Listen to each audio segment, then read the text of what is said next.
उत्तर महाराष्ट्र विद्यापीठाच्या अधिसभेवर नोंदणीकृत पदवीधर गटातून निवडून द्यावयाच्या 10 जागांसाठी अर्ज दाखल करण्याच्या शेवटच्या दिवसापर्यंत एकूण 72 अर्ज दाखल झाले आहेत. त्याचाच एक भाग म्हणून महाविद्यालयांमध्ये आज विद्यार्थी प्रतिनिधींची निवड करण्यात आली. पाचोरा येथील SSMM कॉलेजच्या विद्यापीठ प्रतिनिधीपदी राहुल पाटील याची बिनविरोध निवड झाली. भडगाव येथील सौ रजनीताई नानासाहेब देशमुख कला वाणिज्य व विज्ञान महाविद्यालयात विद्यार्थी सचिव पदाच्या निवडणुकीत विशाल भोई याने कुमारी तेजकिरण ज्ञानदेव मोरे हिचा 8 विरुद्ध 5 मतांनी पराभव केला.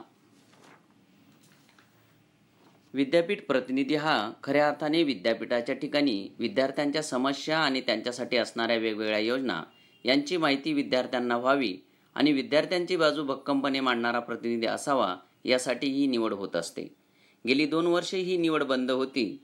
मात्र आता ही निवड पद्धती सुरू झाल्याने विद्यार्थ्यांना विद्यार्थी दशेतच प्रतिनिधित्व करण्याची संधी मिळेल. त्यामुळे विद्यार्थ्यांमध्ये आनंदाचे वातावरण बघावयास मिळाले.